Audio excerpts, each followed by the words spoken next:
Dr. Gaffney, and I'm the founder of Cook for Your Life.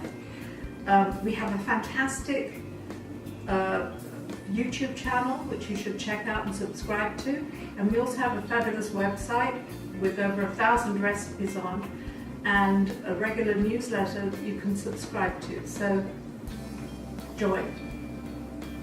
Now, today we're going to be making one of my favorite spring soups, and you can actually, thanks to frozen peas, make it any time of year. It's minty pea soup, and it's made just with a few simple ingredients.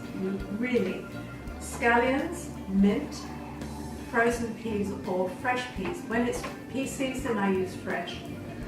And some stock. We're going to put chicken stock in here today, but you can use a vegetable stock. But it must be a light one, nothing with too much flavour, because we want this to be all about the peas and the mint.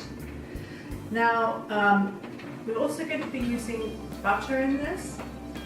I like it because in these simple soups, butter will give a kind of a velvety texture. But you know, if you don't want to use dairy, you can use either a vegan margarine, or you can use a vegetable ghee. And last but not least, I'm just going to show you a quick trick right now.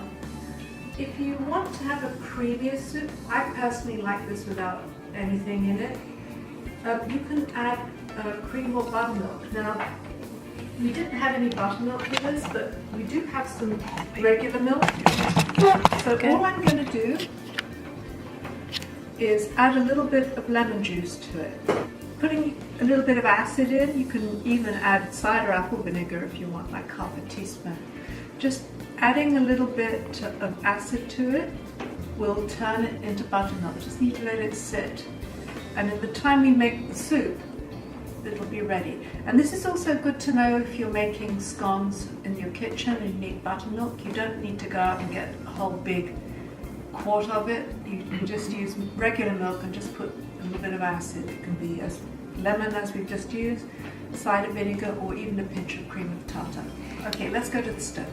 In a heavy bottom pot, melt the butter over a medium-low heat. When it is melted and stopped foaming, add the chopped scallions. Saute until they have softened. Then add the peas and salt to taste.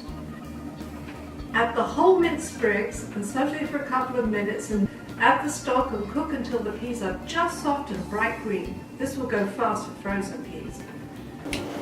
So while those peas are coming to the boil, I'm just going to do a little chiffonade of some mint leaves to add as a garnish, just to stir in at the very end. There we go.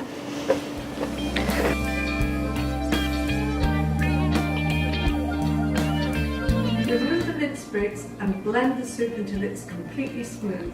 Check for seasoning and add cream or buttermilk if using.